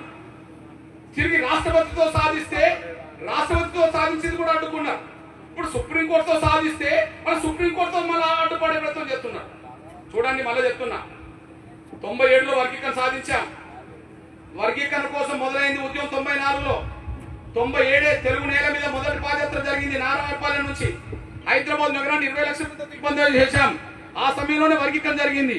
ఆ వర్గీకరణను హైకోర్టులో సింగిల్ జడ్జితో రద్దు చేయించారు వాళ్ళ పలుకుబడితో. తిరిగి నిలబెట్టడం కోసం ఎక్కడికి వెళ్ళాం? రాష్ట్రపతి దగ్గరికి వెళ్ళాం. రాష్ట్రపతి వర్గీకరణ సపోర్ట్ చేసిండు, దళితుడు కేఆర్ నారాయణ్. అయినప్పటికీ వర్గీకరణ మళ్ళీ అడ్డుకున్నారు. 4 ఏళ్ల తర్వాత మళ్ళీ సుప్రీంకోర్టుకి వెళ్ళి, మళ్ళీ అదే సుప్రీంకోర్టులో 2 దశాబ్దాల తర్వాత మళ్ళీ మనం గెలిపించే ప్రయత్నం చేసుకున్నాం. ఇప్పుడు మళ్ళీ అడ్డుకుంటామని మాట్లాడుతున్నారు. ఎన్నిసార్లు విజయం? 97లో విజయం, 99లో విజయం, 2024లో విజయం. అంటే మూడు దశాబ్దాల్లో 3 విజయాలు వచ్చినాయి. ఫలాలు దక్కే సమయానికి మళ్ళా నోటికాడు కూడు లాక్కునే ప్రయత్నం చేస్తున్నాడు. మీ అన్నగా చెప్తున్నా, వాళ్ళు ఎంత స్వార్థపరులో అనేది చూడబకండి, వాళ్ళు ఎంత శక్తివంతులు ఆలోచించండి. వాళ్ళు స్వార్థపరులే కాదు, ఎంత శక్తివంతులు ఆలోచించండి. ఎంత శక్తివంతులు ఒక విషయం చెప్తున్నాను నేను. ఈ సమాజం మొత్తం వర్గీకరణకు అనుకూలంగా, దండోరకు అనుకూలంగా ఉన్నది. ఆయన మేము లెక్క చేయమంటున్నారు వాళ్ళు. మీరు చూడండి, మాలల సభలో మాలయేతర సమాజంలో ఎవరైనా కనిపిస్తారా? మాలలే కనిపిస్తారు. మరి షెడ్యూల్ కులాల్లో మిగతా కులాలు కూడా ఉన్నారు కదా. ఇగో ఇక్కడ దళితుల్లో మాల మార్గంతో బలమైన ఒక రెల్లీ ఉన్నదనుకోండి, రెల్లీ వచ్చిందా లేదా? మరి వాళ్ళ సభలో ఒక మాలయేతర కులాలు ఎవరైనా కూర్చోరు. అంటే సమాజం ఎవరైపు ఉన్నది? మెజార్టీ దళితులు ఎటు ఉన్నారు? వర్గీకరణ కోరుకునే కాటున్నారు. మెజార్టీ దళితులు వర్గీకరణ కోరుకున్నా మేము అడ్డు తగ్గుతామని మాట్లాడుతున్నారు. వాళ్ళ పలుకుబడి ఉన్నది, శక్తి ఉన్నది. రెండోది, సమాజం ఎటువైపు ఉన్నది? దళితేతర సమాజం, మాలయేతర సమాజం ఎటువైపు ఉన్నది? వాళ్ళు ఎస్సీలైనా, బీసీలైనా, అగ్రకులాలైనా, మైనార్టీలైనా అన్ని వర్గాలకు సంబంధించిన వాళ్ళు మార్గదండలకు మద్దతుకున్నారు, వర్గీకరణ జరగాలని కోరుకుంటున్నారు. మనం పెట్టే వేదికలు అందరూ సాక్ష్యంగా కనిపిస్తుంటాయి. అందరూ మన సపోర్ట్ ఉన్నారు. సమాజం మొత్తం మన సపోర్ట్ ఉన్నా మేము దాన్ని అడ్డుతవుతాము అంటాను. అంటే దళితుల్లో 59 కులాలు ఉంటే 58 కులాలు వర్గీకరణ కోరుకున్నా మేము ఒక్కరిమైనా అడ్డుకుంటామంటారు. వాళ్ళ స్వార్థం, వాళ్ళ శక్తి ఏందో అర్థం చేసుకున్నాం. 2, సమాజం మొత్తం అన్ని వర్గాలకు మద్దతు ఇచ్చినా వాళ్ళకి ఏ వర్గం మద్దతు లేకపోయినా మేము అడ్డుకొని తీర్థమంటారు. మళ్ళీ వాళ్ళ పలుకుబడి, వాళ్ళ శక్తి ఏ స్థాయిలో ఉన్నదో, వాళ్ళ స్వార్థం ఏదో ఆలోచించండి. 3, ఈ దేశంలో ఎస్సీ వర్గీకరణ జరగాలా వద్దా? ఈ దేశంలో ఎస్సీ వర్గీకరణ జరగాలా వద్దని ఆయా రాష్ట్రాలు కమిషన్లు వేసినాయి. అన్ని వేయకపోవచ్చు, అవసరం ఉన్నక వేసినాయి. అవును, నేను పుట్టక ముందే గౌరవ ప్రధానమంత్రి లాల్ బహదూర్ శాస్త్రి ఉన్నప్పుడు ఒక లోకూర్ కమిటీ పడ్డది. మాలనే డెవలప్ అయ్యిండ్రు, మాదిగలకు అన్యాయం జరిగింది, ఇతర కులాలకు అన్యాయం జరిగింది, రిపోర్ట్ ఇచ్చేసింది. మాలల్ని ఎస్సీ నుంచి తొలగించాలని రిపోర్ట్ ఇచ్చేసింది. అంటే ఆనాడే డెవలప్ అయిందని రిపోర్ట్ వచ్చింది కదా కమిషన్. చంద్రబాబు నాయుడు వేసిన రామచంద్రన్ కమిషన్ ఎస్సీ వర్గీకరణ సమర్థించింది కదా. పోనీ కాంగ్రెస్ ప్రభుత్వం వేసిన ఉషా మేరా కమిషన్ ఎస్సీ వర్గీకరణ సమర్థించింది కదా. కర్ణాటకలో జడ్జి సదాశివన్ కమిషన్ ఎస్సీ వర్గీకరణ సమర్థించింది కదా. తమిళనాడులో జస్టిస్ జనార్దన్ కమిషన్ ఎస్సీ వర్గీకరణ సమర్థించింది కదా. మహారాష్ట్రలో లాహౌజీ సర్వే కమిటీ ఎస్సీ వర్గీకరణ సమర్థించింది కదా. ఉత్తరప్రదేశ్ లో హుకుమ్ సింగ్ కమిషన్ ఎస్సీ వర్గీకరణ సమర్థించింది కదా. పంజాబ్ లో గుర్నామ్ సింగ్ కమిషన్ ఎస్సీ వర్గీకరణ సమర్థించింది కదా. ఈ మధ్య కాలంలో హర్యానా ప్రభుత్వం వేసిన కమిషన్ ఎస్సీ వర్గీకరణ సమర్థించింది కదా. అంటే దళితుల్లో అందరికీ న్యాయం జరగాల వద్దా అనే చర్చ జరిగినప్పుడు, దళితుల్లో అందరు బాగుపడ్డారా లేదని చర్చ జరిగినప్పుడు, ఏ రాష్ట్రంలోనైనా దళితుల్లో ఒక కులం మాత్రమే బాగుపడుతున్నది, మిగతా కులాలు నష్టపోతున్నారు. కాబట్టి ఎస్సీ వర్గీకరణ జరగాల్సిందని చెప్పి ఈ దేశంలో ఎక్కడ కమిషన్ పడ్డా కమిషన్ వర్గీకరణ సపోర్ట్ చేస్తున్నారు. ఎన్ని కమిషన్ సపోర్ట్ చేసినా మేము లెక్క చేయమంటున్నారు. వాళ్ళ స్వార్థం వాళ్ళ శక్తి ఏ స్థాయిలో ఉంటే అర్థం చేసుకోండి మీరు. మళ్ళా నేను చెప్తాను. అంతేకాదు ఎస్సీ వర్గీకరణ అంశం అటు ఇటు తిరిగి ఒకనాడు రాష్ట్రపతి చేతికెళ్ళి, ఎస్సీ వర్గీకరణ అంశం అటు ఇటు తిరిగి ఒకనాడు రాష్ట్రపతి చేతికెళ్ళి. ఆ రాష్ట్రపతి ఎవరో కాదు, దళితుడు కేఆర్ నారాయణన్. అంబేద్కర్ తర్వాత కేఆర్ నారాయణ్ గొప్ప మేధావని ప్రపంచం గుర్తించింది, గౌరవించింది. అట్లాంటి కేఆర్ నారాయణ్ గారు రాష్ట్రపతి ఉన్న కాలంలోనే ఎస్సీ వర్గీకరణ జరగాల్సిందేనని చెప్పి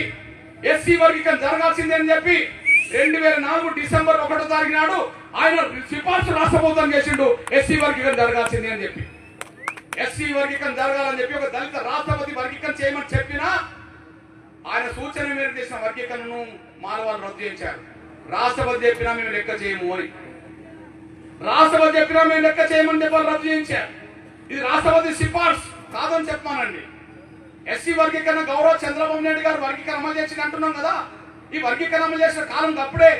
రాష్ట్రపతి వర్గీకరణ ఆమోదించినాకనే గౌరవ చంద్రబాబు నాయుడు గారు ముఖ్యమంత్రిగా మనకు వర్గీకరణ అమలు చేశారు. అంటే రాష్ట్రపతి ఆమోదించినా కూడా దాన్ని లెక్క చేయలేదు. మాల స్వార్థ పనులనేసి మీరు మర్చిపోరు. రాష్ట్రపతి ఏం కర్మ, ఈ దేశ ప్రధానమంత్రులు. ఇప్పుడు ఈ ఉషా మేర కమిషన్ వేసింది ఎవరు?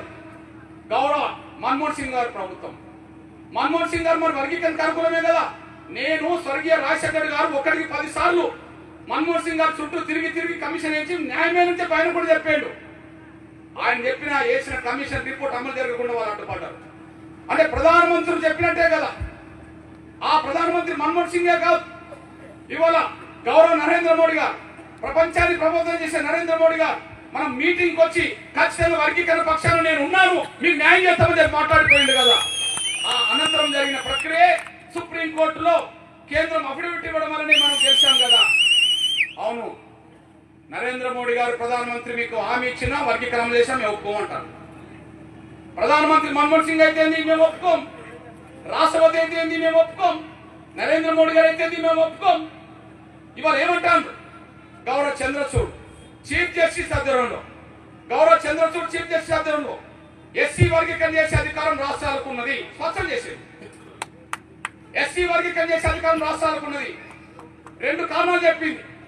ఏ ఆర్టికల్ 341 అయితే ఉన్నదో ఆర్టికల్ 341 కు వర్గీకరణకు సంబంధం లేదు. ఆర్టికల్ 341 కు రిజర్వేషన్ సంబంధం లేదు.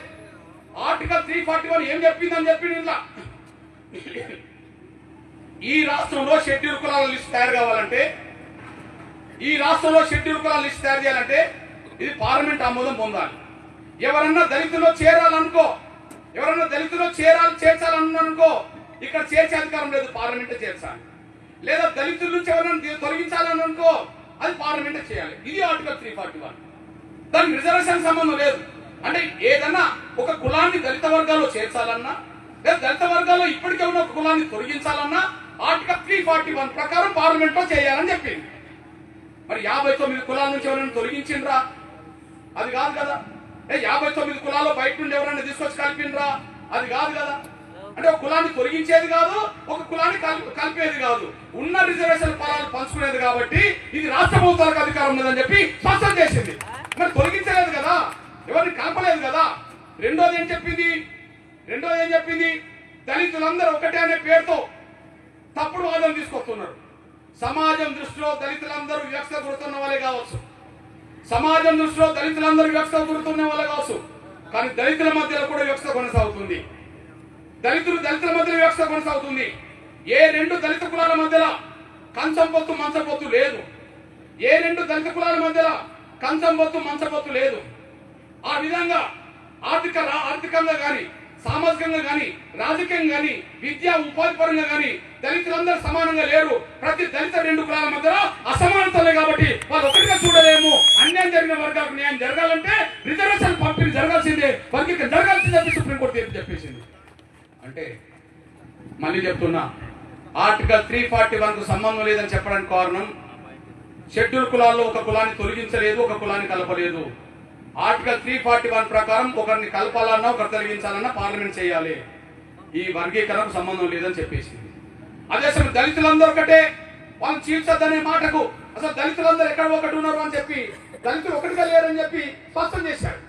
దానికి ఒకనాడు డాక్టర్ బాబాసాహెబ్ అంబేద్కరే దళితులందరూ ఒకటి కాదని చెప్పేశాడు. డాక్టర్ బాబాసాహెబ్ అంబేద్కరే దళితులందరూ ఒకటి కాదని చెప్పేశాడు. ఒకనాడు సైమన్ కమిషన్ దేశానికి వస్తున్న సమయంలో, సైమన్ కమిషన్ సభ్యుల ముందు ఈయన వాదించే క్రమంలో దళితులంటే ఎవరు అని చెప్పాడు. సైమన్ కమిషన్ సభ్యుడితో ఈయన చర్చ పెట్టేశాడు. ఆయన అడిగిన ప్రశ్నలకు జవాబు చెప్పేశాడు. ఆ జవాబులో ఏమున్నదో ఒకసారి దృష్టి పెట్టుకుంటే ఆయన చెప్పింది అంటే అసలు దళితులంటే ఎవరు అని అడిగిండు ఆయన.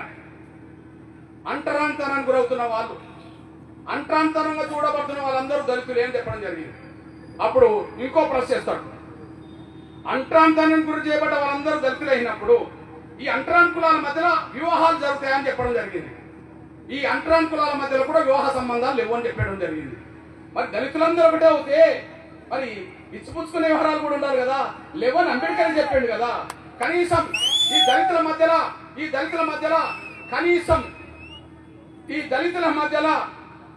వీళ్ళ మధ్యలో కనీసం సహపంక్తి భోజనం అన్న చేస్తారని చెప్పడం జరిగింది. ఆ రోజుల్లో లేవు కానీ ఇప్పుడు కొంత మొదలైంది అంటాడు. ఆ రోజుల్లో లేకపోతే లేదని చెప్పింది వాస్తవమే కదా. ఈ రోజుల్లో ఒక దళితుల మధ్య సహపంక్తి భోజనం ఏంది, అగ్రకులాలు, బీసీలు, దళితులు కలిసి అన్ని చోట్ల కలిసి తింటున్నారు కదా. ఇప్పుడు తింటున్నారు కదా. అంటే సహపంక్తి భోజనాలు ఉన్నాయంటే లేవని ముందు చెప్పాడు, వివాహాలు జరుగుతాయంటే జరగవని చెప్పాడు. అంటే మరి దళితులంతా ఒకటే అని ఎట్లా చెప్పాలనుకుంటాము? సమాజం దృష్టిలో అంటరాంతరం కొడుతున్న వాళ్ళు దళితులే కావచ్చు, కానీ 2 దళిత కులాల మధ్యలో సమానత్వం లేదని చెప్పినప్పుడు దళితులందరూ సమానులు కాదని చెప్పి ఈ సుప్రీంకోర్టు జడ్జిమెంట్ ఇస్తే, ఈ సుప్రీంకోర్టు జడ్జిమెంట్ కూడా లెక్క చేయమంటున్నారు మళ్ళీ వీళ్ళు. ఇప్పుడు చెప్పండి 59 కులాల్లో మాలలు మాత్రమే వర్గీకరణ వ్యతిరేకిస్తున్నారు. మాదిగరు రెల్లిలతో పాటు 57 కులాలు వర్గీకరణ కోరుకుంటున్నాయి. మీరు 58 కులాలైనా మా శక్తి ముందు ఓడిపోతారు, ఓడిస్తామని చెప్పి మళ్ళీ మాట్లాడుతున్నారు. మాలేతర మొత్తం ఈ తెలుగు సమాజం అంతా మనకు అండగా నిలబడుతుంది. వాళ్ళ అగ్రకులాల, బీసీలా, ముస్లింలా, గిరిజనులా ఎవరన్నా కానీ అయినప్పటికీ మీకు అంత అండగున్నా మేము ఓడిస్తాము అంటాను. కమిషన్ రిపోర్ట్లన్నీ మనకు అనుకూలంగా ఉన్నాయి, అయినా మేము లెక్క చేయమంటాను. రాష్ట్రపతి నిర్ణయాలు మనకు అనుకూలంగా ఉన్నాయి, అయినా రాష్ట్రపతి నిర్ణయం ఖాతరు చేయమంటారు. ప్రధానమంత్రుల నిర్ణయాలు మనకు అనుకూలంగా ఉన్నాయి, అయినా మేము ఖాతరు చేయము అంటారు. సుప్రీంకోర్టు తీర్పులు మనకు అనుకూలంగా ఉన్నాయి, అయినా లెక్క చేయమంటారు. వాళ్ళ స్వార్థం ఏ స్థాయిలో పెరిగిందో, వాళ్ళకి ఏ స్థాయిలో శక్తి ఉంటే ఈ స్థాయిలో మాట్లాడతారో ఒకసారి మనం గమనించాల్సిందిగా విజ్ఞప్తి చేస్తున్నాను. అయినప్పటికీ నీ బిడ్డగా చెప్తున్నా, నేను 30 ఏళ్ల పోరాటంలో ఎన్ని అడ్డంకులు ఎదుర్కొన్నామో మనందరూ తెలుసు, ఎన్ని కుట్రలు జరిగినాయో మనందరూ తెలుసు. ఈ ఉద్యమంలో పనిచేసిన వాళ్ళు వెనుకకు పోయి పాలకుల తొత్తులుగా మారి ఎన్ని పోట్లు పడితే తట్టుకున్నాం. స్వార్థపరులు కొంతమంది అడ్డంకులు కల్పించే ప్రయత్నంలో పక్క పోట్లు పడితే తట్టుకున్నాం. వర్గీకరణ అడ్డుకునే స్వార్థపరులు ముందు పోట్లు పడితే తట్టుకున్నాం.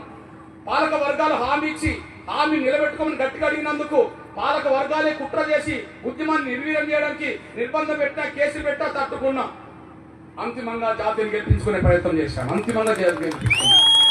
మరి 30 ఏళ్ల ప్రస్థానంలో ఈ స్థాయిలో మనం పోరాటం చేసి సాధించుకున్నాం కదా. ఇప్పుడు సాధించుకున్న ఫలాలు అమలు చేసుకోవడమే కదా ఇప్పుడు మనం చేసుకోవాల్సిన పని. ఇప్పుడు సాధించుకున్న పోరాట ఫలాలు అమలు చేసుకోవడమే కదా. ఆ అమలు చేసుకునే ప్రయత్నంలోనే ఇంకా మేము అడ్డుకుంటామని తిరుగుతున్నారు లేదా? ఇక్కడ కొంతమంది స్వార్థపరులు ఇదే నూజివీడులో మీటింగ్ పెట్టారు కదా. కొంతమంది స్వార్థపరులు మాలల్లో ఉండబెట్టే కొంతమంది స్వార్థపరులు ఇక్కడ మీటింగ్ పెట్టారు కదా. మీటింగ్ పెట్టుకొని ఎవరు తీసుకొచ్చారు? డాక్టర్ బాబాసాహెబ్ అంబేద్కర్ మునిమనోడు అనే పేరుతో ఇంకెవరో తీసుకొచ్చారు. డాక్టర్ బాబాసాహెబ్ అంబేద్కర్ మునిమనోడు అయితే ఎవరైతే అంబేద్కర్ ఆశయానికి విరుద్ధంగా ఆయన మనోడున్నా, ఆయన మునిమనోడున్నా మనం లెక్క చేయాలి. డాక్టర్ బాబాసాహెబ్ అంబేద్కర్ చెప్పిండు కదా, నేను సాధించిన రిజర్వేషన్ ఫలాలు దళితుల ప్రతి కులం చెందే విధంగా ఉండాలి, ఏ కులం తమ జనాభా కంటే మించి రిజర్వేషన్ ఫలాలు పొందొద్దని చెప్పి అంబేద్కర్ చెప్పిండు కదా. 2 దళిత కులాల మధ్య అందరికి వాట దక్కాలని చెప్పి ఆయన చెప్పిండు కదా. మాల మేధావులందరూ చదువుకున్నారు కదా మాదిగల కంటే. అంబేద్కర్ రాసిన రచనల ప్రసంగాల్లో మొదటి వాల్యూలోనే ఇవన్నీ ఉంటాయి కదా, 17వ వాల్యూలు ఉంటాయి కదా. అంటే అందరూ అన్నదమ్ములాగా పంచుకుందాం, ఎవరు కూడా ఒక అవకాశాలు ఎక్కువ తినద్దు, అందరికి పంచాలని అంబేద్కర్ చెప్పిండు కదా. మరి అంబేద్కరే వర్గీకరణ కావాలంటే ఆయన పేరు చెప్పుకొని బతికి ఆయన మన్మని తీసుకొస్తే వర్గీకరణ ఆపాలన్నా మేము ఆపుకుంటామా మేము? అందువల్ల మాల స్వార్థపరాలు విజ్ఞప్తి చేస్తున్నాయి. మీ వల్ల టోటల్ దళిత సమాజానికి, మీ వల్ల గిరిజన సమాజానికి, మీ వల్ల బీసీ సమాజానికి, మీ వల్ల అగ్రకులాల పేదలందరికీ మీ వల్ల అన్యాయం జరుగుతుంది. ఎందుకంటే ఎంఆర్పిఎస్ పోరాటం వర్గీకరణ కోసం మొదలైన ఈ తెలుగు నేల మీద అన్ని కుటుంబాలకు, అన్ని కులాల పేదలకు మేలు చేసే ఉద్యమాలు చేశాం. ఎంఆర్పిఎస్ చేసిన పోరాట ఫలితంలోనే ఎస్సీ ఎస్టీ ఉద్యోగస్తుల ప్రమోషన్ రిజర్వేషన్లు చంద్రబాబు నాయుడు కాలంలో వచ్చినాయి, ఇప్పుడు అమలు జరుగుతున్నాయి. ఎంఆర్పిఎస్ ఉద్యమ ఫలితం వల్లనే 2004లో ఎంఆర్పిఎస్ గుండె జబ్బుతో బాధపడుతున్న పిల్లల ఉద్యమం వల్లనే స్వర్గీయ రాజశేఖర్ గారు ఆరోగ్యశ్రీ పథకం పెట్టిందని చెప్పి రాజశేఖర్ గారు చెప్పడం జరిగింది. అదే సమయంలో కాలు లేని, చేతులు లేని, కళ్ళు లేని వాళ్లకు 2007లో 200 రూపాయల పెన్షన్ ఉంటే ఇవాళ 2 తెలుగు రాష్ట్రాల్లో 6000 రూపాయల పెన్షన్ అమలు జరుగుతుంది. అంటే దానికి వికలాంగుల కోసం ఎంఆర్పిఎస్ పోరాటం చేసింది. వృద్ధుల వికలాంగులకు ఇవాళ 4000 రూపాయల పెన్షన్ దక్కుతుందంటే ఎంఆర్పిఎస్ పోరాటం చేసింది. ఒక 4 కిలోల బియ్యం ఇవాళ 5 కిలోల దాకా పేద కుటుంబాలకు అందుతున్నాయంటే ఎంఆర్పిఎస్ పోరాటం చేసింది. ఈ తెలుగు నేల మీద ఎంఆర్పిఎస్ పోరాటాల వల్ల ఈ తెలుగు నేల మీద అన్ని కులాల పేదలకు న్యాయం జరుగుతుంది. ఒకవైపు జాతి భవిష్యత్తు వర్గీకరణ, రెండోది సమాజం పట్ల బాధ్యత. సమాజం పట్ల బాధ్యత ఎందుకు తీసుకుంటూ ముందుకెళ్తున్నాం? కారణం ఏంటిది? ఎంఆర్పిఎస్ ఉద్యమం అనే మొక్క ఇవాళ పెరిగి ఒక వృక్షంగా మారి పండ్లు అందించే దశకు వచ్చిందంటే సమాజం అందించిన సహకారం. ఆ మొక్కకు సమాజం నీళ్లు పోసింది, పెంచి పెద్ద చేసింది, తిరిగి వాళ్ళ సేవ చేయాలని చెప్పి ఎంఆర్పిఎస్ లేడు, నిన్నటి వరకు లేడు. పార్లమెంట్ లో కానీ దేశంలో దళిత వర్గాల తరఫున గట్టిగా మాట్లాడే నాయకులు లేరు. ఇట్లాంటి సమయంలో దళిత వర్గాల్లో ఉండబడే ఈ వర్గీకరణ సమస్య త్వరగా పరిష్కరించుకోగలిగితే, మీరు అడ్డుకోకుండా ఉండగలిగితే దళిత వర్గాల సమస్యల మీద ఉద్యమం చేయడానికి అవకాశం ఉంది, కలిసి చేయడానికి అవకాశం ఉంది. సమస్య ఏంటిది? ఎన్నో సమస్యలు అంబేద్కర్ కాలం నుంచి ఇప్పటి వరకు ఎన్నో సమస్యలు పెండింగ్ ఉన్నాయి. అంబేద్కర్ బతుకున్న కాలం నుంచి సమస్యలు పెండింగ్ ఉన్నాయి. నేను మళ్ళీ చెప్తున్నా, డాక్టర్ బాబాసాహెబ్ అంబేద్కర్ బతుకున్నప్పటి నుంచి కూడా కొన్ని సమస్యలు పెండింగ్ ఉన్నాయి. దానికి పరిష్కారం దొరకాలి. మీ దృష్టికి సాక్ష్యం చెప్తున్నా చూడండి, మీ దృష్టికి సాక్ష్యం చెప్తున్నా. రాజ్యాంగంలో ఎస్సీ ఎస్టీలకు విద్యా ఉద్యోగ రంగంలో రిజర్వేషన్లు ఉన్నాయి. స్థానిక సంస్థల నుంచి చట్టసభల వరకు రిజర్వేషన్లు ఉన్నాయి. లేదా సంక్షేమ పథకాల్లో ఎస్సీ ఎస్టీకి సప్లాన్ నిధులు ఉన్నాయి. అంటే ఆర్థికంగా గ్యారెంటీ ఉన్నది డెవలప్ కావడానికి, విద్యా ఉద్యోగ పరంగా డెవలప్ కావడానికి గ్యారెంటీ ఉన్నది, రాజకీయంగా సర్పంచ్ మొదలుకొని పార్లమెంట్ దాకా ఎదగడానికి గ్యారెంటీ ఉన్నది. కానీ డాక్టర్ బాబాసాహెబ్ అంబేద్కర్ ఏ శాఖకు మంత్రి? ఆనాడు ఆయన జీవించిన కాలంలో ఏ శాఖకు మంత్రి? న్యాయశాఖకు మంత్రి. న్యాయశాఖలోనే రిజర్వేషన్ లేవు. అంటే అంబేద్కర్ కాలం నుంచి సమస్యలు పెండింగ్ ఉన్నట్టే కదా. మరి ఇన్ని సాధించిన మహనీయుడు అదెందుకు సాధించలేకుండా పోయాడు? అంటే ఆయన మీద ఒత్తిడి ఉన్నట్టే కదా. అంటే కొన్ని మాత్రమే సాధించినట్టు కదా, కొన్ని మిగిలినట్టే కదా. ఆ మిగిలిన వాటిని పూర్తి చేసే మన మీద ఎట్లా పడదు కదా. ఆయన లేడు కదా, ఆయన వారసుగా మనం బతుకుతున్నాం కదా. మరి ఆయన లేని లోటును మనం తీర్చాలి కదా. ఆయన మిగిలిపోయిన అంశాలను మనం పరిష్కరించే విధంగా చేయాలి కదా. దీనికి మీరు కలిసి రావాలి కదా. అదే కలిసి వస్తే లేని సాధించుకుంటాం. మీరు అడ్డంకులు కల్పిస్తే మనం ఉన్న కానీ అందరూ ఉండాల్సి వస్తారు. నువ్వు వర్గీకరణ అడ్డుకున్నంత కాలం నా జాతిని కల్పించడం కోసం నేను దీని మీద ఉండాల్సి వస్తాను. కానీ వర్గీకరణ సహకరిస్తే ఉమ్మడి అంశాలను దృష్టి పెట్టాల్సి వస్తాయి. ఉమ్మడి అంశాలుగా ముందుకెళ్ళడానికి మీరు ముందుకు రావాల్సింది పోయి ఇంకా అడ్డుకుంటాం అంటే మీరు దళితులందరి ప్రయత్నాలకు దెబ్బతవుతుందని మీరు మర్చిపోదని ఆయన కోరుతున్నాను. మీ అన్నగా చెప్తున్నా ఆలోచించండి. న్యాయ వ్యవస్థలోనే సుప్రీంకోర్టులో మనకు రిజర్వేషన్ లేవు, న్యాయ వ్యవస్థలోనే హైకోర్టులో రిజర్వేషన్ లేవు. మన కిందికి వచ్చినప్పటికి ఉన్నాయి, మున్సిపల్ కోర్టులో ఉన్నాయి, జిల్లా కోర్టులో ఉన్నాయి. మున్సిపల్ కోర్టులో, జిల్లా కోర్టులో ఎస్సీ ఎస్టీ జడ్జీలు కనిపిస్తారు. మరి హైకోర్టుకి వెళ్తే, సుప్రీంకోర్టుకి వెళ్తే ఎందుకు కనిపించారు? మరి ఆడ రిజర్వేషన్ లేవు. మరి కేంద్ర న్యాయశాఖ మంత్రి ఎవరప్పుడు? అంబేద్కర్ కాలంలోనే న్యాయశాఖలో రిజర్వేషన్ ఎవరు విషయం అవుతుంది. పోనీ కారణాలు ఏమైనప్పుడు లేవు కదా, ఇప్పుడు దాన్ని అమలు చేసుకోవచ్చు కదా. అంతేకా మీ అన్నలు చెప్తున్నాను, డాక్టర్ బాబాసాహెబ్ అంబేద్కర్ అప్పుడు ఆయన అవసరం ఇస్తే కాదు, ఆయన అవసరం దేశానికి ఉన్నది కాబట్టి ఆయన రాజ్యసభకు తీసుకెళ్ళిండు. కానీ ఎస్సీ ఎస్టీలకు లోక్సభలో రిజర్వేషన్ ఉన్నాయి. ఇగో లోక్సభ రిజర్వేషన్ ఉంటే ఇప్పుడు ఎస్సీలకు ఈ ఆంధ్రప్రదేశ్ లో 4 సీట్లు ఉన్నాయి. బాపట్ల, అమలాపురం, చిత్తూరు, తిరుపతి 4 సీట్లు ఉన్నాయి. అంటే ఎస్సీలకి 4 సీట్లు ఉన్నాయి కదా, ఎస్సీలకు 4 సీట్లు ఉన్నాయి కదా లోక్సభలో. ఇట్లా దాదాపు ఎస్సీ ఎస్టీలకు 100కు పైగా సీట్లు అక్కడ ఉన్నాయి కదా పార్లమెంట్ లో. మరి లోక్సభలో రిజర్వేషన్ ఉన్నాయి కానీ రాజ్యసభలో లేవు కదా. పార్లమెంట్ అంటే ఏంటిది? లోక్సభ రాజ్యసభ గంతనే పార్లమెంట్. పార్లమెంట్ అంటే 2 సభలు కలిస్తే పార్లమెంట్. ఆ 2 సభల్లో ఒక సభలో అంబేద్కర్ సార్ రిజర్వేషన్లు ఉన్నాయి, ఇంకో సభలో రిజర్వేషన్లు. మరి ఆ రాజ్యసభలోనే అంబేద్కర్ ఉన్నాడు.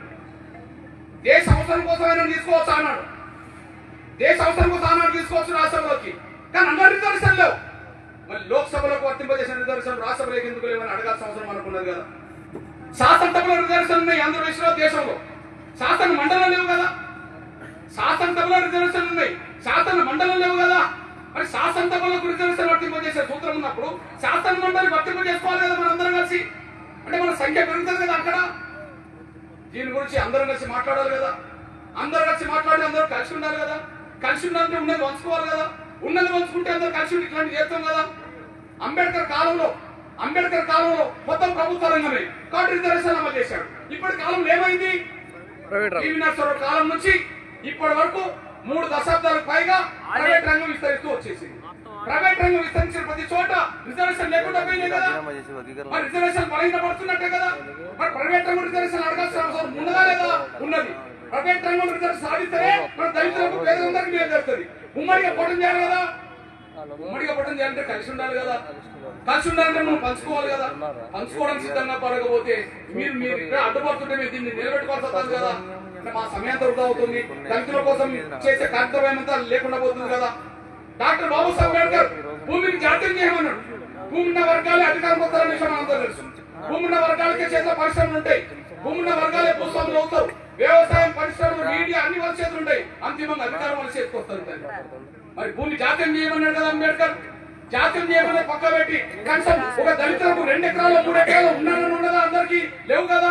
మరి దళితులకు భూమి దక్కాలని పోరాటం చేయాలి కదా. అందరి కోసం పోరాటం చేయాలంటే కలిసి ఉండాలి కదా. కలిసి ఉండాలంటే మీరు కలిసి రావాలి కదా. మీరు అడ్డుకుంటామంటే ఎట్లా మేము కలిసి పని చేయాల్సి వస్తుంది. అందువల్ల ఎవరి వల్ల సమాజానికి నష్టం అవుతుంది. సమయం దొరికినప్పుడల్లా సమాజానికి చేశాం. సాక్ష్యం చెప్పాను కదా. ఒక పక్క వర్గీకరణ కోసం కొట్లాడుతూనే సమాజం కోసం ఏమైనా ఉద్యమాలు చేసాం, ఫలితాలు సాధించాం. ఈ వర్గీకరణ అంశం శాస్త్రంగా పరిష్కారం అవుతే సమాజం కోసం మళ్ళీ బలమైన ఉద్యమాలు నిర్మించే ప్రయత్నం చేస్తాం. అందుకు నా మాల సామాజిక వర్గం సంబంధించిన మేధావులను పడుతున్న వాళ్ళు, మీకు నిజంగా అంబేద్కర్ మీద గౌరవం ఉంటే, నిజంగా దళితుల ఐక్యత మీద మీకు నిజమైన ప్రేమ ఉంటే ఎస్సీ వర్గీకరణ అమలు చేసుకోవడానికి మీరు అండగా నిలబడి భవిష్యత్తులో దళితులందరి కోసం కొట్లాడడానికి సహకరించాల్సిందని విషయం చెప్తున్నాయి. లేకపోతే ఇంకా అడ్డు తగులుతాం అంటే ఇంకా అడ్డు తగులుతాం ఇప్పుడు నీ అడ్డు తగులుతో మేము ఎట్లా కలిసి పనిచేయాలని? నాకు నా జాతి భవిష్యత్తు ముఖ్యం, నా పిల్లల భవిష్యత్తు ముఖ్యం. నా పిల్లల చదువులు ముందుకెళ్ళాలి, నా పిల్లలకు చదువుకుంటే ఉద్యోగాలు రావాలి, ఆర్థికంగా నా జాతి ఎదగాలి, రాజకీయంగా నా జాతి పైకి రావాలి, నా జాతితో పాటు మా ఢిల్లీ వాళ్ళు ఇతర దళిత కులాలు కూడా బాగుపడాలి. నాకు నా ఆశయం ఉన్నది. నా ఆశయానికి అడ్డుతో ఉంటున్నంత కాలం మీతో రాజీ పడేది లేదు. మీరు వర్గీకరణ సహకరిస్తే కలిసి పనిచేయడానికి నేను సిద్ధంగా ఉన్నాను కూడా మర్చిపోతాను పోతాను. నా ఆశయానికి అడ్డుతో ఉన్నంత కాలం మేము రాజీ పడే ప్రసక్తి లేదు. నేను పుట్టిన నా జాతి భవిష్యత్తు కంటే నాకు ఇంకే భవిష్యత్తు నాకు ముఖ్యం కాదు. నా జాతితో పాటు ఇంకా నా జాతి కంటే వెనుకబడ్డ వర్గాల భవిష్యత్తు కంటే నాకు ఇంకెవరి భవిష్యత్తు నాకు ముఖ్యం కాదు. ఈ నేపథ్యంలోనే నా మాల సమాజంతో ఉన్న సోదరులు ఎవరైనా ఉంటే, ప్రజాస్వామ్యాలు ఎవరు ఉంటే ఉన్నది పంచుకోవడానికి సహకరించండి, అడ్డుపడబోకండి. ఇంకా హైకోర్టులో కేసు పెడతాను. సుప్రీంకోర్టులో 7 జడ్జీల్లో 6 జడ్జీలు సంబంధించి తీర్పు ఇచ్చారు. ఆ తీర్పు కరెక్ట్ కాదని చెప్పి రివ్యూ పిటిషన్ చేశారు 32 మంది.